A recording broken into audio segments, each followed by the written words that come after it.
কি বলবো ভাই, দুঃখের কথা। ইউটিউবে আজকালকার দিনে প্রচুর চ্যানেল কিন্তু ডিলিট হয়ে যাচ্ছে, প্রচুর চ্যানেলে ধাড়ে স্ট্রাইক পড়ছে এবং চ্যানেল উড়ে যাচ্ছে।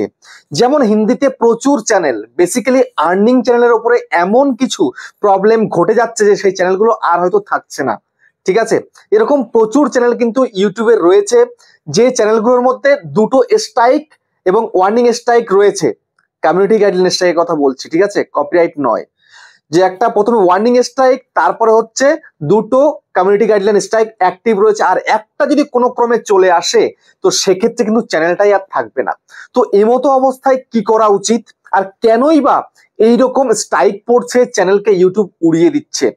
যেমন আমি তোমাদেরকে গতকালের ভিডিওতে বলেছিলাম, আমার চ্যানেলের মধ্যে, আমার যে ইউটিউবার হয়, যেটা মেন চ্যানেল আছে আর কি, সেই চ্যানেলের মধ্যে স্ট্রাইক পড়েছে, একটা ওয়ার্নিং, তারপরে একটা কমিউনিটি গাইডলাইন স্ট্রাইক অ্যাক্টিভ রয়েছে, তার জন্য ভিডিও দিতে পারছি না আমি ওই চ্যানেলে। আমি বেজায় দুঃখিত, কিছু করার নেই। 6 মাস 8 মাস আগে ভিডিও দিয়েছিলাম, সেই ভিডিওতে কোনো ভুল ছিল না, এখন তাতে স্ট্রাইক দিয়েছিল। কি করব, আমার কিছু করার নেই। ঠিক আছে, ভিডিওতে এমন কিছু ছিল না। তো যাই হোক, এখন কথা হচ্ছে যে এই স্ট্রাইক গুলো কেন আসছে, কি কারণে ইউটিউব স্ট্রাইক দিয়ে চ্যানেলগুলোকে উড়িয়ে দিতে চাইছে, সেই সব বিষয় নিয়ে কিন্তু আজকের ভিডিওতে কথা বলবো। ঠিক আছে, তো সেই জন্য বন্ধুরা চ্যানেলটাকে মনোযোগ সহকারে দেখবে এবং চ্যানেলে যে নতুন নতুন চ্যানেলটা সাবস্ক্রাইব করে দাও, বেল আইকনকে প্রেস করে দাও, আর বন্ধুরা ভিডিওকে লাইক করতে কিন্তু ভুলবে না। লাইক করলে মোটিভেট হই, ভিডিও বানানোর কিন্তু আগ্রহ বাড়ে। আর হ্যাঁ বন্ধুরা, আমি কিন্তু এখন উত্তর 24 পরগনার বনগাঁতে রয়েছি। তোমরা চাইলে কিন্তু আমার সঙ্গে দেখা করতে পারো, চ্যানেলের যে কোনো বিষয় নিয়ে আমাকে চলে আসতে পারো, কিন্তু এর জন্য চার্জ লাগবে। নিচে হোয়াটসঅ্যাপ নাম্বার হলো, এই হোয়াটসঅ্যাপ নাম্বারে মেসেজ করো। আর তোমাদের যাদের বাড়ি রয়েছে অনেকটাই দূরে, দার্জিলিং, জলপাইগুড়ি, কোচবিহার, বীরভূম, বাঁকুড়া, পুরুলিয়া, মালদা, মুর্শিদাবাদ, মেদিনীপুর, কলকাতা, আসাম, ত্রিপুরা, আগরতলা, তোমরা কিন্তু হোয়াটসঅ্যাপ ভিডিও কলের মাধ্যমে চ্যানেলের যে কোনো প্রবলেমকে সলভ করতে পারবে, কিন্তু এর জন্য চার্জ লাগবে। নিচে হোয়াটসঅ্যাপ নাম্বার হইলো, এই হোয়াটসঅ্যাপ নাম্বারে মেসেজ করো, কেউ ডাইরেক্ট কিন্তু কল করো না। ঠিক আছে, তো যাই হোক, আজকাল খুব টেনশনে দিন কাটছে প্রচুর কন্টেন্ট ক্রিয়েটারের। ঠিক আছে, কেননা ইউটিউবে নতুন পলিসি নাকি অ্যাড হয়েছে। তো ইউটিউবের নতুন পলিসির জন্য আজকাল ইউটিউব চ্যানেলের মধ্যে স্ট্রাইক পড়ছে, কমিউনিটি গাইডলাইন স্ট্রাইক। তার জন্য কিন্তু চ্যানেলগুলো উড়ে যাচ্ছে। তো এখন করণীয় কি? এখন চ্যানেল বাঁচাতে প্রচুর চ্যানেলে ভিডিও আর দিচ্ছে না, আগামী 3 মাস ভিডিও দেবে না, কারণ স্ট্রাইক এক্সপায়ার হবে, তারপরে আবার ভিডিও দেবে। ঠিক আছে, এরকম প্রচুর চ্যানেল রয়েছে। যেমন আমার চ্যানেলে স্ট্রাইক এসছে, আমার মেন চ্যানেলে, তেমন ইউটিউব বালে বাবা চ্যানেলে স্ট্রাইক এসছে, তারপরে ইনকাম ট্রিক্স চ্যানেলে এসছে, শারাত লুট চ্যানেলে এসছে, তারপরে আরো প্রচুর চ্যানেল আছে এমন, প্রত্যেকটা চ্যানেলে কিন্তু এসছে এরকম স্ট্রাইক। ঠিক আছে, ওরা রিসেন্ট টাইমে ভুল করেছে, ওরা আর্নিং চ্যানেল তৈরি করেছে, আর্নিং চ্যানেলে স্ট্রাইক আসছে মানা যাচ্ছে, কিন্তু আমার চ্যানেলে কিন্তু স্ট্রাইক আসলো। আমি যে আর্নিং ভিডিও করে তাতে স্ট্রাইক আসেনি আমার, আমার সে পুরানো একটা ভিডিওতে, তাতে এমন কিছু ছিলও না। ঠিক আছে, তো যাই হোক, এখন কথা হচ্ছে যে কেন আসছে এই স্ট্রাইক, ইউটিউব কেন এরকম করছে। দেখো, ইউটিউব কিন্তু আপডেট সবসময় দিতে থাকে, নতুন নতুন পলিসি অ্যাড করে, ঠিক তেমনি একটা পলিসি কিন্তু নতুন করে অ্যাড করে দিয়েছে। কিন্তু সবাই তোমরা জানো যে এটা নতুন পলিসি, কিন্তু না, এটা নতুন পলিসি নয়, এটা একটা পুরানো পলিসি। এই পলিসিটা কিন্তু অনেকদিন আগে এসেছিল, তোমাদের দেখিয়ে দিচ্ছি আগের থেকে যে কবে এসছে এই পলিসিটা। এই পলিসিটা এসছে হচ্ছে, দেখো, এই পলিসিটা এসছে 18ই মার্চ, 18ই মার্চ 2024 কিন্তু এই পলিসিটা এসছে। আর এখন সেই পলিসির আন্ডারে ভিডিওগুলো পড়ছে, চ্যানেলগুলো পড়ছে, এবং চ্যানেলগুলোকে ডিলিট করে দেওয়ার চেষ্টা করছে ইউটিউব। অলরেডি ডিলিট করেছে বেশ কিছু চ্যানেলকে, বুঝতে পেরেছো? তো এখন এই যে পলিসিটা এসছিল, এই পলিসিটার নাম কি? এই পলিসিটার নাম হচ্ছে ডিজিটাল সিকিউরিটি কন্টেন্ট। এই যে ডিজিটাল সিকিউরিটি কন্টেন্ট, এই যে পলিসিটা এসছে, এই পলিসির আন্ডারে এমন কিছু চ্যানেলের এমন কিছু ভিডিও পড়ে যাচ্ছে, তার জন্য ইউটিউব কি করছে, ভিডিওগুলোকে রিমুভ করে দিচ্ছে এবং চ্যানেলের মধ্যে কমিউনিটি গাইডলাইন স্ট্রাইক দিচ্ছে। পরপর বেশি ভিডিওতে পড়ে গেলে তো চ্যানেল শেষ হয়ে যায়, তোমরা সবাই জানো। 3টে স্ট্রাইক যদি এসে যায় তো চ্যানেল তো শেষ, মানে 3টে অ্যাক্টিভ এবং একটা ওয়ার্নিং, ব্যাস, এই 4টে স্ট্রাইকে চ্যানেল খতম। ঠিক আছে, এখন যেমন আমার চ্যানেলটা রেড জোনে রয়েছে, রেড জোনের মধ্যে পড়ে গেছে। আমি কেন ভিডিও ডিলিট করলাম না? আজ থেকে 7-8 মাস আগে ভিডিও করেছিলাম, আর আমার ওয়ার্নিং ছিল অনেক আগের একটা ওয়ার্নিং, কারণ ভিডিও ডিলিট করে দিয়েছি বলে ইউটিউব আমার আর্নিং স্ট্রাইকটাকে আর তোলেনি। ঠিক আছে, আর্নিং মানে ওয়ার্নিংটা তোলেনি, তার কারণ কি, ভিডিও ডিলিট করেছিলাম আর আমি জানতাম না সেই সময় যে ওয়ার্নিং ওঠেও, মানে সেটা একদম আমার চ্যানেলের শুরুর দিকে এসেছিল, সেই ওয়ার্নিং স্ট্রাইক এখনো আমার মধ্যে রয়েছে। তো যাই হোক, এখন কথা হচ্ছে যে নতুন যে পলিসিটা এসছে, এই পলিসির সম্বন্ধে তোমাদেরকে একটু বলে দিই। নতুন তো নয়, কিন্তু এখন আমাদের কাছে এটা নতুন, কারণ আমরা এটা সম্বন্ধে আগে ওয়াকিবহাল ছিলাম না। আমরা এটার বিষয় নিয়ে ভাবিনি। এই যে ডিজিটাল সিকিউরিটি কন্টেন্টটা এসছে, এর মধ্যে কি কি রয়েছে, এর মধ্যে কটা পয়েন্ট আছে, একটা, দুটো, তিনটে, চারটে, পাঁচটা, এই পাঁচখানা কিন্তু পয়েন্ট আছে। এই পয়েন্টগুলো তোমাদেরকে বুঝতে হবে। তো সবার প্রথমে কি রয়েছে, ইন্ট্রাকশনাল থিফট।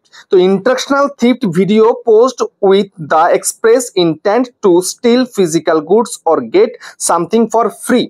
দেখো, কোনো একটা জিনিস তুমি ফ্রিতে, মানে যেটা পেড জিনিস, সেটাকে তুমি ফ্রিতে কি করে নিতে হয় বা ফ্রিতে কিভাবে ইউজ করতে হয় সেটা তুমি শেখাচ্ছ। দেখো, কোনো একটা জিনিস, কোনো একটা কেউ তৈরি করেছে যেটা পেডলি, ঠিক আছে, সেই পেড মানে সে ইনকাম করার জন্য কিন্তু সে কিছু একটা জিনিস তৈরি করেছে, সেটাকে তুমি কিভাবে ফ্রিতে ইউজ করতে হয় তুমি সেটা শেখাচ্ছ। এটা তুমি কিন্তু একেবারেই শেখাতে পারো না, ঠিক আছে। তো এইটা যদি তুমি করে থেকে থাকো তাহলে কিন্তু তোমার চ্যানেলে স্ট্রাইক আসতেই পারে, কোনো সমস্যা নয়, এটা বুঝতে পেরেছো। তো এবার হচ্ছে সেকেন্ডটা কি বলেছে, হ্যাকিং এর মধ্যে কি বলেছে, demonstrating how to use computer or information technology with the intent to steal credentials, compromise personal data or cause serious harm to others. মানে তুমি এমন কিছু দেখাচ্ছ যেটা তুমি হ্যাক করা দেখাচ্ছ আর কি, যেন কোনো কিছু একটা পার্সোনাল জিনিস তুমি হ্যাক কি করে করতে হয় সেটা তুমি শেখাচ্ছ। যেমন কারোর আধার কার্ডের নাম্বার কি করে হ্যাক করতে হয়, কারোর মোবাইলের ডাটা কি করে হ্যাক করতে হয়, বা কোনো টেকনোলজির জিনিস হ্যাক কি করে করতে হয় তুমি সেগুলো শেখাচ্ছ, ঠিক আছে। তো এমন কিছু কন্টেন্ট তুমি তৈরি করতে পারবে না, ঠিক আছে। যদি তুমি এমন কিছু করে থেকে থাকো তাহলে ইউটিউব কিন্তু তোমাকে কমিউনিটি গাইডলাইন স্ট্রাইক দেবে, বুঝতে পেরেছো। অর্থাৎ তুমি হ্যাকিং বিষয়ের কোনো কিছুই তুমি কিন্তু ইউটিউবে দেখাতে পারো না, যে কোনো কিছু কারোর ক্ষতি তুমি করতে পারো না। কারোর ক্ষতি তো হবে, তুমি কারোর কোনো জিনিসকে হ্যাক করে নিচ্ছ, যেন কারোর মোবাইল তুমি হ্যাক করে নিচ্ছ, তার মধ্যে কি কি ডাটা রয়েছে না তুমি সেটা দেখতে চাইছো, এটা তো হ্যাকের মধ্যে পড়ছে। এমন কিছু তুমি কিন্তু করতে পারো না। তারপর এখানে 3 নম্বরে কি বলছে, 3 নম্বরে বলছে যে bypassing payment for digital content or services, content that show viewer how to get unauthorized access to content, software or services that usually require payment। তো এখানটাতে কি বলছে, এখানে বলছে তুমি এমন কোনো সফটওয়্যার যেটা দামি সফটওয়্যার, ঠিক আছে, টাকা দিয়ে ব্যবহার করতে হয়, তুমি সেটাকে ফ্রিতে শেখাচ্ছ। কি করে, ধরো একটা কাইনমাস্টার রয়েছে, ঠিক আছে, আমরা এডিটিং করি কাইনমাস্টার দিয়ে। কাইনমাস্টার যখন তুমি প্লে স্টোর থেকে নিচ্ছ তখন কিন্তু একটা ওয়াটারমার্ক রয়েছে।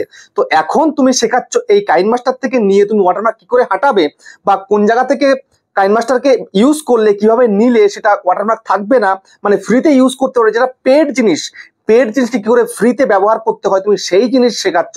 তো এমনটা তুমি কিন্তু করতে পারো না। এমন যদি করো তাহলে তোমার চ্যানেলে কিন্তু স্ট্রাইক আসতে বাধ্য, ঠিক আছে।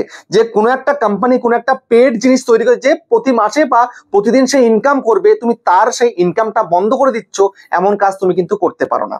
তারপর হচ্ছে ফিশিং। তো ফিশিং এর মধ্যে কি আছে, content that tries to get or gives instructions for how to get non public personal identifying information from viewer by deceiving them। তো এখানটায় কি বলছে, এখানে বলছে যে তুমি ধরো একটা স্পন্সর্ড ভিডিও তৈরি করেছো, ঠিক আছে, থার্ড পার্টি একটা লিঙ্ক তোমাকে প্রোভাইড করতে হবে। আর ইউটিউব কিন্তু কখনোই চায় না যে তার মানে জায়গায় এসে, মানে তার ভিডিও থেকে কেউ অন্য কোনো জায়গায় চলে যাক, ঠিক আছে। যেমন ধরো যারা আর্নিং ভিডিও তৈরি করে তারা কি করছে, একটা লিঙ্ক প্রোভাইড করছে, হতে পারে সেটা ডেসক্রিপশনে, হতে পারে সেটা কমেন্টে পিন করছে। তো এখন সে ইউটিউবে ভিডিও দেখতে দেখতে সে কিন্তু ওই থার্ড পার্টি সাইডে কিন্তু পৌঁছে যাচ্ছে, ঠিক আছে। সেটা হতে পারে একটা লিগালি সাইড, হতে পারে ইললিগাল একটা সাইডে চলে যাচ্ছে। তো চলে গেলে কি হচ্ছে, চলে গেলে এটাই হচ্ছে যে তারা কিন্তু সেই জায়গায় ইনকাম করার জন্য হোক যে কোনো কারণে সেখানে যাচ্ছে, যার পরে তার যে পার্সোনাল ডাটা রয়েছে, যেমন ব্যাংক অ্যাকাউন্ট হতে পারে বা আধার নাম্বার হতে পারে, যে কোনো কিছু নিজের পার্সোনাল জিনিস কিন্তু সে শেয়ার করছে। তো শেয়ার করাতে তার কিন্তু অনেকটা ক্ষতিও হয়ে যেতে পারে, ঠিক আছে। তো ইউটিউব এটা কখনোই চায় না যে ইউটিউবে কেউ ভিডিও দেখতে এসে যে তার পার্সোনাল জিনিসগুলো চুরি হয়ে যাক, ঠিক আছে, সেই পার্সোনাল জিনিসগুলো অন্য কেউ দেখে নিক, এটা কিন্তু ইউটিউব কখনোই চায় না। তো এটা হচ্ছে ফিশিং এর আন্ডারের মধ্যে পড়ছে। যেমন আমরা আর্নিং ভিডিও যখন করি তখন কিন্তু ব্যাংক অ্যাকাউন্ট দিতে হয়, তারপরে তার ফোন নাম্বার দিতে হয়, ঠিক আছে। কিন্তু আমি যেগুলো করি আর কি তাতে কিন্তু অত বেশি কিছু থাকে না, কিন্তু অনেকে এমন এমন ভিডিও করে যেখানের মধ্যে প্রচুর কিছু ডিটেলস কিন্তু একদম দিয়ে দিতে হয়, তার যা যা জিনিসপত্র রয়েছে তার এক জীবনে সবকিছু কিন্তু দিতে হয়, তারপর সে ইনকাম করতে পারে, ঠিক আছে। তো এমন কিছু কিন্তু করা যাবে না।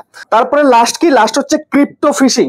দেখো ক্রিপ্টো ফিশিং, এই যে ক্রিপ্টো কারেন্সি রয়েছে না, এই ক্রিপ্টো কারেন্সি নিয়ে কিন্তু প্রচুর ভিডিও ইউটিউবে রয়েছে, প্রচুর চ্যানেল কিন্তু রয়েছে যেখানে আর্নিং এর বিষয় কিন্তু বোঝানো হয়, জানানো হয়। তো তুমি এখন কি করছো, ক্রিপ্টো কারেন্সির বিষয়ে যে এমন ভিডিও রয়েছে, এত টাকা ইনকাম করা যায় ক্রিপ্টো কারেন্সি নিয়ে, এত এত করা যায়, কিন্তু এখন কথা হচ্ছে যে তুমি যেটা বলছো সেটা যেন তুমি করতে পারো, ঠিক আছে? না হলে কিন্তু তুমি দেখাচ্ছ ক্রিপ্টোকারেন্সি নিয়ে এত টাকা ইনকাম করে যায়, অথচ সে ইনকাম করতে পারবে না কোনো মানুষ, তো তাহলে কিন্তু সেটা হবে না। যদি এরকম হয়ে থাকে তাহলে কিন্তু ইউটিউব স্ট্রাইক কিন্তু দেবেই, ঠিক আছে? এই কারণে কিন্তু ইউটিউব স্ট্রাইক দিচ্ছে। তো যাই হোক, আমি তোমাদেরকে বললাম, তো ভিডিওটা কেমন হচ্ছে কমেন্টে জানিও। আবার দেখা হচ্ছে নেক্সট ভিডিওতে।